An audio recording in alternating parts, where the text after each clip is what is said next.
एका गावामध्ये एक साधू राहत होते. ते देवाला खूप मानायचे. गावाबाहेर एका झाडाखाली ते तपस्या करत बसत होते. गावातील सर्व गावकरी त्यांना खूप मानायचे. एक दिवस त्या गावामध्ये खूप पाऊस पडला आणि गावामध्ये पूर आला. सर्व बाजूनी पाणी आले. सर्व गावकरी आपला जीव वाचवण्यासाठी इकडे तिकडे जाऊ लागले. तेव्हाच सर्व लोकांनी पाहिलं की तो साधू महाराज अजूनही त्या झाडाखाली बसून तपस्या करत आहे.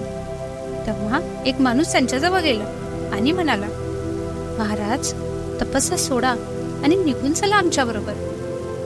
तेव्हा साधू महाराज म्हणाले, तुम्ही सर्वजण निघून जावा, मला तर माझा देव वाचवणार आहे. ते त्या झाडाकडून उठले नाहीत. तेव्हा पाण्याची पातळी वाढू लागली आणि पाणी साधू महाराजांच्या कमरेपर्यंत आले. पण साधू काही हलताच नाही.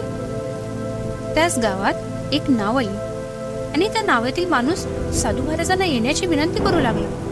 पण साधू महाराज म्हणाले, तुम्ही निघून जावा, मला माझा देव वाचवणार आहे. पाण्याची पातळी तर वाढतच चालली होती. ती नावही निघून गेली.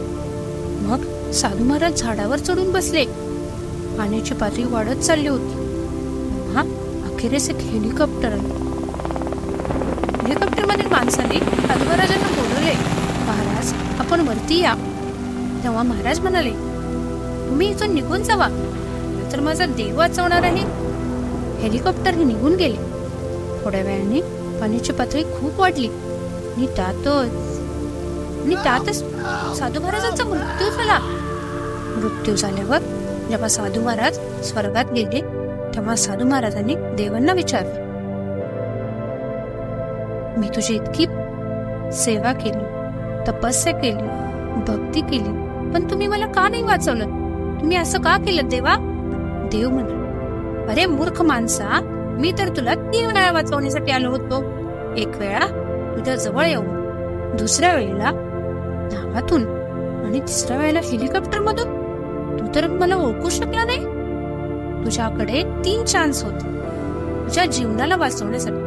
ते 3 चान्स तू तुझ्या हातातून गमावल्यास.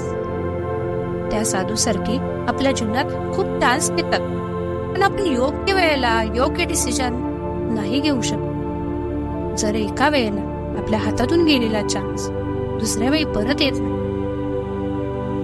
तेव्हा आपल्याजवळ फक्त राहतो तो पछतावा. तर आजपासून तुमच्या जीवनात अनेक चान्स येतील, ते सोडून देऊ नका.